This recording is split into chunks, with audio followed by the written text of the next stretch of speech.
नमस्ते मित्रों, कथा निधि चैनल पर आपका बहुत बहुत स्वागत है। हमारी आज की कहानी का नाम है अपाहिज, जिसे लिखा है सुधा चौहान जी ने। तो चलिए कहानी शुरू करते हैं। ससुर के लाचार बेबस होने पर बहू ने सास को दुत्कारा। सासू माँ, कहाँ अधमरे बुड्ढे के चक्कर में सारा पैसा बर्बाद करी हो, बस बहुत हुआ। तब ससुर ने भी कुछ ऐसा किया कि बच्चों को दिन में तारे नजर आ गए। मुकेश जी बाजार से थके हारे आकर अभी बैठे ही थे कि तभी कमरे में उनका छोटा बेटा आया। बाबूजी, मुझे 25,000 रुपये चाहिए थे। मेरी सैलरी अभी तक आई नहीं है और मुझे कुछ जरूरी काम है। आप मुझे 25,000 दे दीजिए, तो मेरी सैलरी आएगी तब मैं आपको वापस कर दूंगा। मुकेश जी ने मानसी जी से कहा, मानसी जरा लॉकर से 25,000 निकाल के परम को दे दो।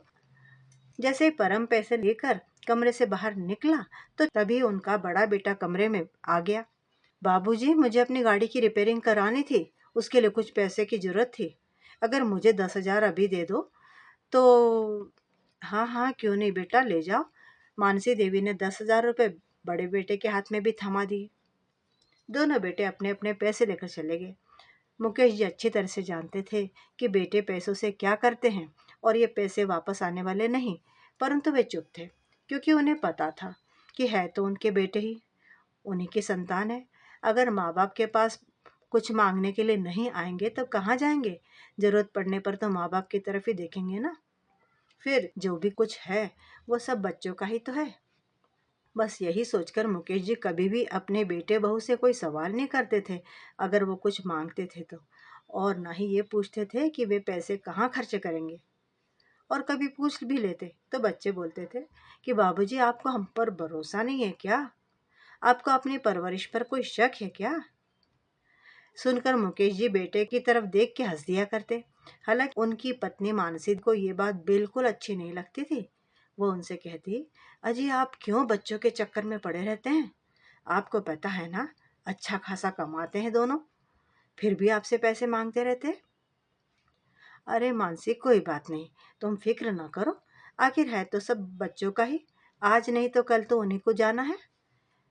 मेरे बच्चों की परवरिश मैंने बहुत अच्छे से की है। मुझे तुम्हारे संस्कारों पर भी भरोसा है। मेरे दोनों बेटे मेरे लिए हथियार की भांति है। यही दोनों हमारे बुढ़ापे के सहारा है। और मानसी, तुम्हें पता है, मेरे दोनों बेटों में मेरी जान बसती है। अजी मुझे पता है कि आज पहली बार बता रहे आप, हमारे बेटे हैं, हमारी संतान है, हमें भरोसा भी रखना चाहिए। लेकिन कम से कम हमें अपने बुढ़ापे के बारे में भी तो कुछ सोचना चाहिए, कुछ बचाना चाहिए कि नहीं। आप तो जानते हैं कि पैसा है तो हर चीज है। ये सुनकर मुकेश जी अपनी पत्नी मानसी को चुप कर देते हैं। अरे तुम परेशान मत हो, मेरे बच्चे बहुत काबिल है, हमें किसी चीज की कभी कमी नहीं होने देंगे। ऊपर ऊपर तो मानसी देवी अपने पति से सहमति जता देती क्योंकि वो वाद विवाद बढ़ाना नहीं चाहती थी, परंतु दिल में और दिमाग में ये बातें चलती रहती। सोचती कि आप बहुत ही भोले हैं जी, बेटे बहू से आप बेखबर है, जबकि बहुओं को तो मैं जानती हूँ कि उनका क्या रवैया रहता है बूढ़े सास ससुर को लेकर। अगर बेटे अपने हैं तो है, क्या हुआ, बहू तो पराया खून है, पराये घर से आई है, किसी न किसी दिन तो बेटों पर अपना रंग चढ़ाई देगी। सोचते हुए मानसी जी अपने पति मुकेश जी को देखे जा रही थी। तब मुकेश जी बोले, क्या हुआ मानसी, किन विचारों में डूब गई तुम? बड़ी थकान लग रही है। आज चाय तुम बनाओगी या मैं ही खुद बना लूं? अजी आप भी कैसी बातें कर रहे हैं, अभी जाती हूँ बना कर लाती हूँ ना। रामू से कहती हूँ, रामू बना लेगा चाय आपके लिए और मेरे लिए भी। अरे रामू से क्या कहना, मैं बनाऊंगा आज चाय। हाँ हाँ, जैसे आप तो बड़े रसोइये हैं। अरे मानसी, तुम मुझे जानती नहीं, ऐसी चाय बनाऊंगा कि तुम चुस्कियां लेते रह जाओगी। हंसते हुए मुकेश जी रसोई की तरफ बढ़े। रामू 20-21 वर्ष का लड़का है जिसे उन्होंने काम पर रखा हुआ है। बाबूजी आप क्यों चाय बना रहे हैं, मैं बना दूंगा। मुकेश जी हंसने लगे। आज चाय मैं ही बनाऊंगा और तुम भी मेरे हाथ की चाय पीना। बाहर खड़ी दोनों बहुएं ससुर को चाय बनाते देखकर मंद मंद आंखों में इशारे किए हुए मुस्कुरा रही थी। अब मुकेश जी शाम में अपनी पत्नी के साथ बाहर सैर पर चले गए। मानसी खुद को बहुत खुशकिस्मत समझ रही थी उसका जीवन कितना अच्छा गुजर रहा है कि मुकेश जी जैसा समझदार और इतना प्यार करने वाला व्यक्ति उन्हें पति के रूप में मिला। बच्चे भी अच्छे ही हैं, लेकिन कहते हैं ना, अपनी नज़र कभी कभी अपनी खुशियों को लग जाती है। कुछ ऐसा ही हुआ मानसी जी के साथ। वे दोनों जब रास्ते से जा रहे थे, तब एक वाहन ने आकर उन्हें टक्कर मार दी, जिससे दोनों पति पत्नी का एक्सीडेंट हो गया। आंख खुलने पर मानसी ने देखा कि वह अस्पताल में बिस्तर पर पड़ी हुई है। उन्होंने अपने पति के बारे में पूछा तो पता चला कि वो तो आईसीयू में है, उनकी हालत बड़ी गंभीर है। पति के बारे में सुनकर मानसी देवी ने अपने हाथ से कैनुला निकाला और दौड़ती हुई मुकेश जी के पास चली आई। पति की ऐसी हालत देखकर वह मुंह पर हाथ रखकर अपनी सिसकियां दबाने की कोशिश करने लगी और बोली, अजी ऐसा नहीं हो सकता, आप उठिए, आप ही तो मेरा सहारा है, मेरे जीने की वजह भी आप ही है, ऐसा कैसे हो सकता है। कहते कहते वह अपने मुंह पर हाथ रखकर रुलाई रोकती रही। उसे मालूम था कि आईसीयू में शोर शराबा या रोना धोना सही नहीं। वहां आकर एक डॉक्टर ने उन्हें हटाया और दवाई देकर उनके बेड पर लिटा दिया। मुकेश जी की चिंता में मानसी और ज्यादा कमजोर हो गई। वो खुद को कोस रही थी कि कैसा मनहूस समय था वह, कि वो दोनों उस समय उस तरफ घूमने निकल गए। अभी कुछ देर पहले तो सब ठीक था और अब यह सब देखने को मिल रहा है। सोचते हुए वो अपने पति के साथ बिताए उन अच्छे पलों को याद करने लगी। तभी उनके कानों में एक जानी पहचानी आवाज पड़ी, अम्मा, आंखें खोलो, चलो खाना खा लो। उन्होंने आंखें खोलकर देखा तो सामने रामू हाथ में टिफिन लिए खड़ा था। बोला, अम्मा, लेकिन उसके मुंह से आगे कुछ बोला न गया, क्योंकि उसने मानसी देवी को इस तरह से बिस्तर पर लाचार से पड़े देखा तो उसकी आंखें भर आई थी और गला रूंध गया था। लेकिन मानसी की नजर उसकी तरफ नहीं थी, वो तो किसी और का ही इंतजार कर रही थी। वह जब इधर उधर देखने लगी तो रामू बोला, अम्मा, सब लोग घर चले गए, मैंने सोचा आप अकेले होंगे दोनों, इसलिए मैं खाना लेकर यहाँ चला आया, आप उठ जाइए और खाना खा लीजिए। तभी डॉक्टर आकर बोले कि मुकेश जी को होश आ गया है, अगर मिलना हो तो उनसे मिल लीजिए। तब रामू मानसी को लेकर मुकेश जी के पास पहुंचा। अपने पति की हालत देखकर मानसी का दिल भारी हो गया, परंतु वह खुद को संभाले रही और सहजता से बोली, ईश्वर का लाख लाख शुक्र है जी कि आप ठीक है। अब आप जल्दी से ठीक हो जाइए, फिर हम घर चलेंगे, तब आपकी तबीयत और बेहतर हो जाएगी। कुछ दिन अस्पताल में रहने के बाद इन दोनों को घर जाने के लिए छुट्टी मिल गई। दोनों पति पत्नी घर आ गए, परंतु अब मुकेश जी पहले जैसे सामान्य नहीं रहे थे। वह अब व्हील चेयर पर आ गए थे, अपाहिज से हो गए थे। क्योंकि उनके पैरों में चोट आई थी, इसलिए वे चलने फिरने से लाचार हो गए थे। अब तो मानो दोनों की जिंदगी ही पलट गई। बेटे बहुओं का उनको लेकर व्यवहार बदल चुका था। मुकेश जी और मानसी कभी बेटे बहुओं की आंखों का तारा हुआ करते थे, अब वही माँ बाप बेटे बहू की नजरों में खटकने लगे। उनको वह बोझ से लगने लगे। मुकेश जी अब अपना कोई काम खुद उठकर करने में असमर्थ थे। उनका जितना भी काम होता मानसी जी कर देती। दवा पानी, कपड़े बदलवाना, उनका परहेज का खाना बनाना, खिलाना, नहाना, थोड़ा रामू की मदद लेकर मानसी जी सब कुछ कर लेती। बेटे बहू को उनकी सेवा टहल से कोई मतलब न था। वे तो अपनी ऐश आराम की जिंदगी गुजार रहे थे। एक दिन रामू घर पर नहीं था और मानसी जी की तबीयत थोड़ी खराब थी, इसलिए उन्होंने अपनी छोटी बहू टीना से कहा, टीना बहू, मेरे और अपने बाबूजी के लिए कम नमक मिर्ची वाला दलिया बना देना। थोड़ी तबीयत मुझे ठीक नहीं लग रही मेरी खुद की, वरना मैं खुद ही बना लेती। उनकी बात सुनकर टीना तमक गई। क्या हो गया है माँ आपको? अगर बाबूजी की तबीयत खराब है तब तक तो ठीक है, लेकिन आप तो ठीक है ना?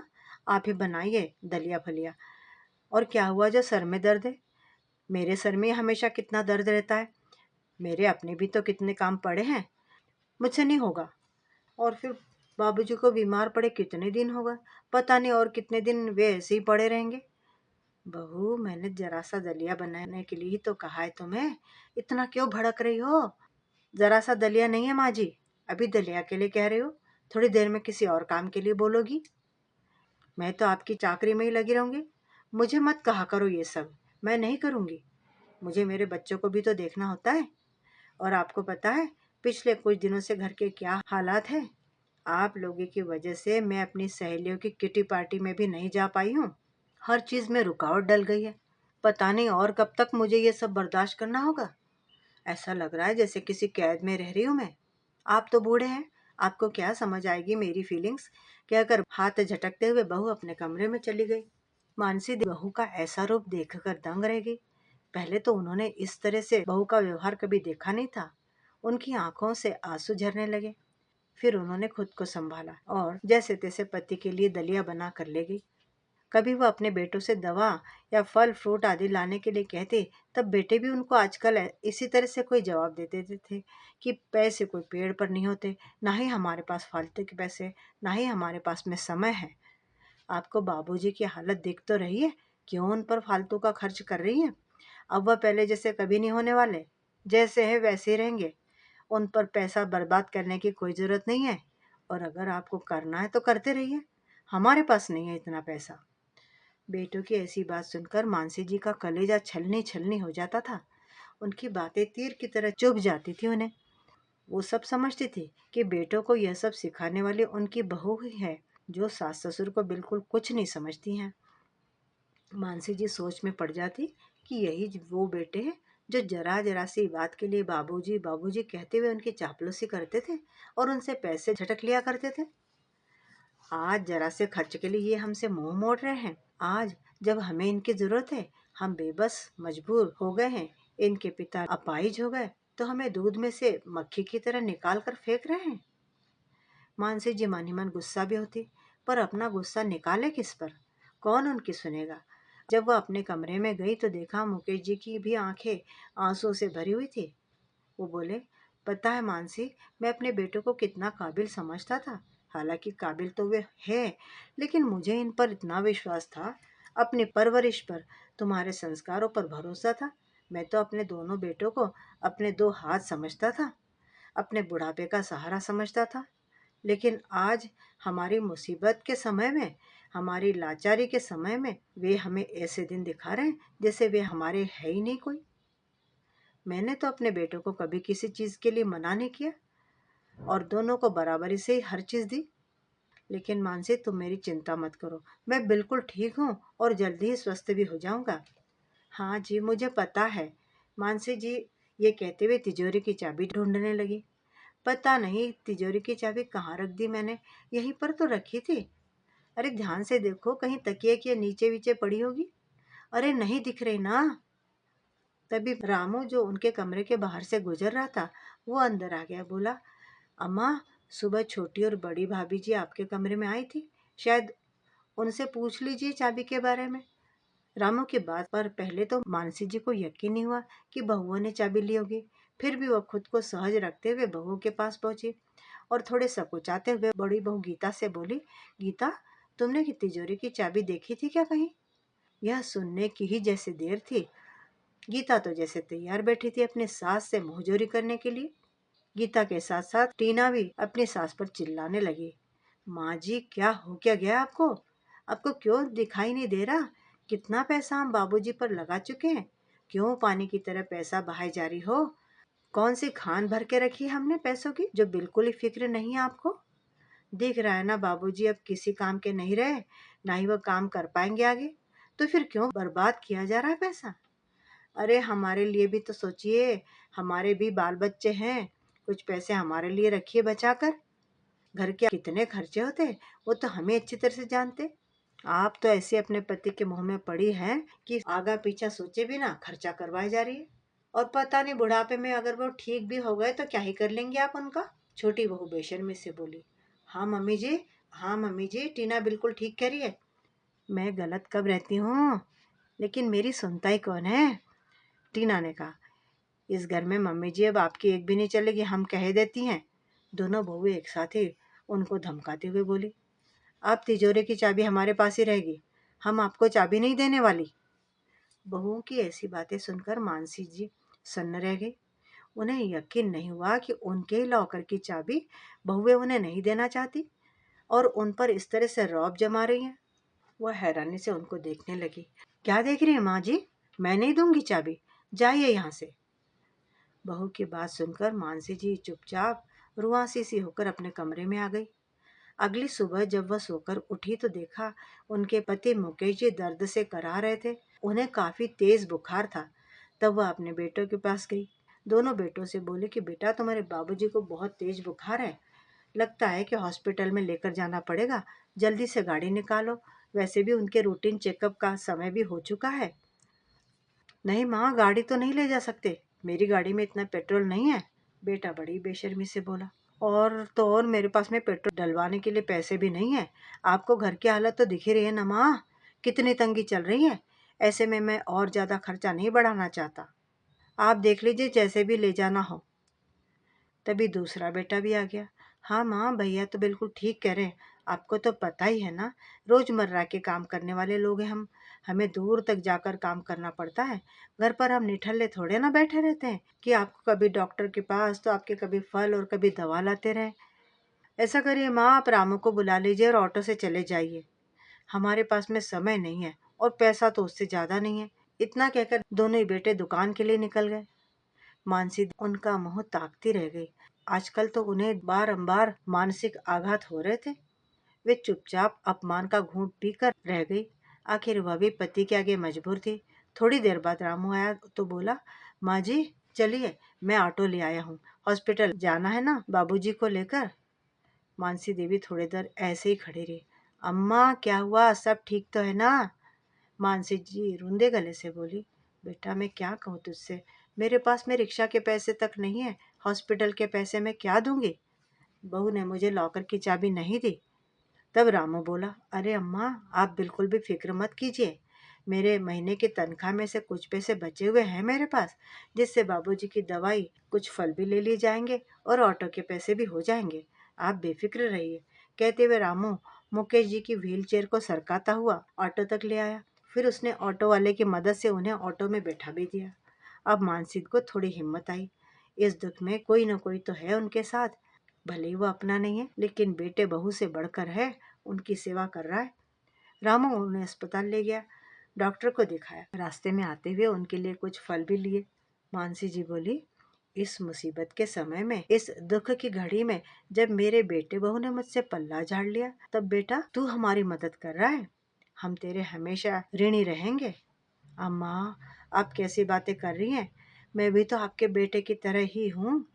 पता है अम्मा, मैं जब बिल्कुल छोटा था तब से ही मैं अनाथ हूँ, मुझे बचपन से ही दादा दादी नहीं पाला है।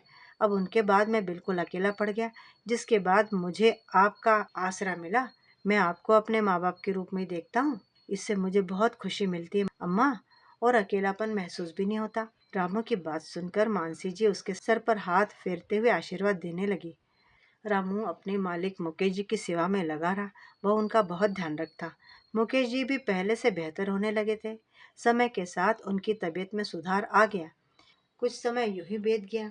एक दिन उन्होंने अपने बेटों को हॉल में आने के लिए कहा।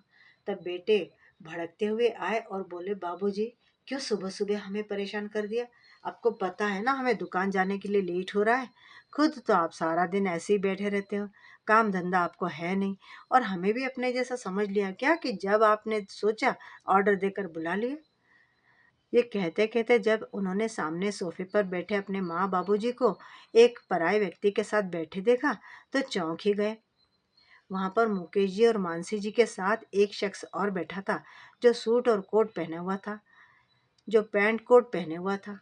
मुकेश जी अपने बेटों से बोले, बेटा तुम लोग शायद गए हो, लेकिन मैं थोड़ी ना भूल सकता हूँ, आज मेरी पत्नी मानसी का जन्मदिन है, ये लो मानसी तुम्हारे लिए तोहफा, ये सिल्क की साड़ी और ये सोने का हार, और यह सब कुछ इंतजाम हमने सिर्फ आपके लिए ही किया है श्रीमती जी, ये लीजिए, केक काटिए। उनके पास बैठे हुए शख्स ने अपने पास रखा हुआ केक सामने रख दिया। ये देखकर दोनों बेटे चौंक गए, आखिर बाबूजी के पास पैसे आए तो आए कहाँ से। बेटों के साथ साथ बहुओं को भी 440 वोल्ट का झटका लगा। इस लाचार के पास इतने पैसे कहाँ से आ गए, तिजोरी की चाबियां तो हमारे पास में है, किस बात के लिए इतने उछल रहे हैं। तब मुकेश जी पूरे स्वाभिमान के साथ बोले, चलो बेटे बहुओं, अब कान खोलकर मेरी बात सुनो, अपनी पत्नी के जन्मदिन पर मैं तुम्हें भी एक तोहफा देना चाहता हूँ, जिसे सुनकर शायद तुम्हारी और जानने की इच्छा बढ़ जाए। ये जो सामने व्यक्ति बैठे हैं, ये मेरे वकील हैं, इनसे मैंने अपनी वसीयत लिखवाई है, क्योंकि घर का बंटवारा भी तो करना है। अब घर के हालात इतने खराब है, इतनी तंगी चल रही है, जब तुम्हें इतनी परेशानी हो रही है तो इसका हल भी तो मुझे ही खोजना होगा। आखिर तुम्हारा बाप हूँ और जिंदा हूँ। मैंने इनसे अपना वसीयतनामा लिखवाया है। यह घर 2 करोड़ 25 लाख में बेच दिया है। मुकेश जी ने इतना कहा ही था कि बेटे बहू के पैरों तले जमीन सरक गई।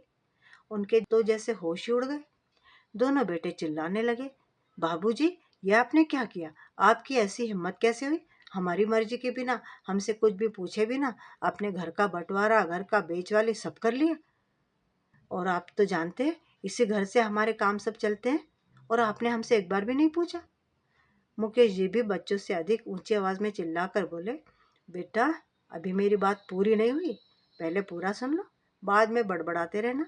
बाबूजी का ऐसा रूप देखकर बेटे बहुए सहम गए। अब तो सब लगातार सुनते ही जा रहे थे चुप होकर। वकील साहब, आप यह वसीयत इनको पढ़कर सुनाइए। तब वकील साहब ने पढ़ना शुरू किया। मैं मुकेश अपना घर, अपनी जमीन जायदाद से बेटे बहुओं को बेदखल करता हूँ। मेरी दुकान में भी मैं अपने बेटे बहू को हिस्सा नहीं दूंगा। उस पर मेरा ही अधिकार होगा। और जो यह घर मैंने बेचा है उसमें से कुछ पैसे मैं अपने पोते पोतियों के नाम पर कर दूंगा, जो उनको उनके बड़े होने पर खुद के संभल जाने के बाद ही मिलेंगे। मेरे घर के दरवाजे पोते पोतियों के लिए हमेशा खुले रहेंगे। बाकी बचे पैसों से मैं एक फ्लैट किराए पर ले लूंगा, जिसमें मैं अपनी पत्नी मानसी के साथ रहूंगा और हमारे साथ हमारा नौकर रामू भी रहेगा। उनकी ये बातें सुनकर बेटे बहू की सिट्टी पिट्टी गुम हो गई। मुकेश जी ने उन्हें कहा, अब तुम लोगों के पास हफ्ते भर का समय है, अपने रहने का कोई इंतजाम कर लो, क्योंकि यह घर तो बिक चुका है। फिर आगे बोले, बेटा, मैं तो इसी भ्रम में था कि मेरे दोनों बेटे ही मेरे दो हाथ हैं, बड़े ही काबिल हैं, अपने माँ बाप से बड़ा प्यार करते हैं, बुढ़ापे में हमारा सहारा बनेंगे, हमारा साथ देंगे। लेकिन मैं भूल गया कि यह दुनिया बड़ी ही मतलबी होती है। खून का रिश्ता भी अपना नहीं होता। सब अपने अपने स्वार्थ के लिए जीते हैं यहाँ। मैं तो ईश्वर का लाख लाख शुक्र अदा करता हूँ। धन्यवाद। मैं तो ईश्वर का लाख लाख धन्यवाद कह को लाख लाख धन्यवाद कहता हूँ कि उसने हमें यह दुख के दिन दिखा दिए, जिससे तुम लोगों का असली रूप सामने आ गया। वरना हम दोनों पति पत्नी तो पता नहीं किस मुगालते में ही जीते रहते। जब हम दोनों इतनी मुसीबत से गुजर रहे थे तो तुम्हें अपने पैसे की पड़ी थी कि पैसा कैसे बचे। मैं तो कब से इस दुनिया से चला गया होता। वो तो भला हो मेरी पत्नी मानसी का और रामू का, जिन्होंने मेरी इतनी सेवा की। उसी की बदौलत आज मैं तुम्हारे सामने खड़े होने के काबिल हो पाया हूँ। एक असल बेटा क्या होता है, उसकी सेवा क्या होती है, यह रामू ने साबित कर दिया है। रामू भले ही हमारा खून ना हो, लेकिन हमारे लिए सगे बेटे से बढ़कर हो गया है। वो हमारे मुसीबत में हमारा सहारा बना। बेटा, तुम लोग तो जानते थे कि हमारे पास पैसा है, तब तुम लोग हमारी सेवा या हमारी पूछ परख रखते थे। रामू तो जानता था कि हमारे पास में एक कौड़ी भी नहीं है, लेकिन उस समय उसने हमारा साथ दिया है। सुख में तो बेटा सभी लोग आ जाते हैं, दुख में साथ जो दे वही अपना होता है, ये हमें मालूम है। बाबूजी, क्या हो गया अगर रामू ने सेवा कर ली तो? ये तो उसका फर्ज ही है। बड़ा बेटा बोला, वैसे भी वह इस घर का नौकर है, उसको यह काम करना ही चाहिए था। और एक नौकर को आप अपने बेटे की जगह मत दीजिए। आपकी प्रॉपर्टी पर सिर्फ हमारे ही अधिकार है, क्योंकि हम दोनों आपके बेटे हैं। बेटे की बात सुनकर मुकेश जी ने एक जोरदार तमाचा अपने बेटे के गाल पर जड़ दिया। अच्छा, अब तू सिखाएगा मुझे कि मुझे क्या करना है और क्या नहीं। अगर रामू घर का नौकर है और उसका यह फर्ज है जो उसने निभाया है तो ठीक है, लेकिन तू तू कौन है? तेरे क्या फर्ज है पता है, या याद दिलाऊं? सुनकर बेटे का सर शर्म से झुक गया। अब तो बेटे बहू के हाथ में कुछ भी नहीं था। वे क्या कर सकते थे? इसलिए बेटा बहू माँ बाबूजी के पैरों में गिरकर माफी मांगने लगे। बाबूजी, हम अनजाने में आपके लिए पता नहीं क्या क्या कह गए, हमें माफ कर दीजिए।